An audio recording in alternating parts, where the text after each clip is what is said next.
నా పేరు అరవ శ్రీధర్. ఈరోజు నన్ను గౌరవశ్రీ జనసేన పార్టీ అధ్యక్షులు పవన్ కళ్యాణ్ గారు నా మీద ఎంతో నమ్మకంతో రైల్వే కోడరు అభ్యర్థిగా నియమించినందుకు వారికి నేను పాదాభివందనం చేస్తున్నాను. అదేవిధంగా ఇంతటి కృషికి కారణమైన మన రూపాణి సార్ గారికి పాదాభివందనం. ముప్పవరపల్లి సర్పంచ్గా నేను ప్రజలకి అందరికీ సాయం చేసి అందరికి పని చేసి పెట్టాను.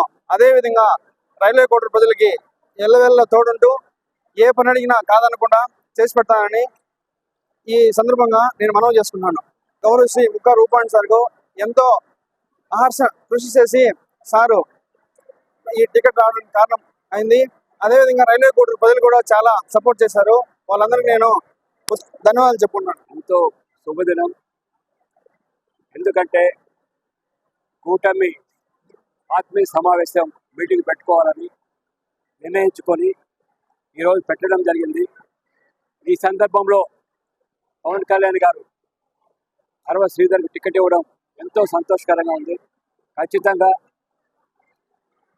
ఈ కూటమి అరవ శ్రీధర్ ఎమ్మెల్యేగా 20-25,000 మెజార్టీతో కంపల్సరీ గెలిపిస్తారని అందరి సహకారంతో కోడూరు నియోజకవర్గ ప్రజల ఆశీర్వాదంతో జనసేన, బీజేపీ, తెలుగుదేశం కలిసి కట్టుగా పనిచేసి ఖచ్చితంగా అరవ శ్రీధర్ని గెలిపిస్తామని కోరుకుంటున్నాను.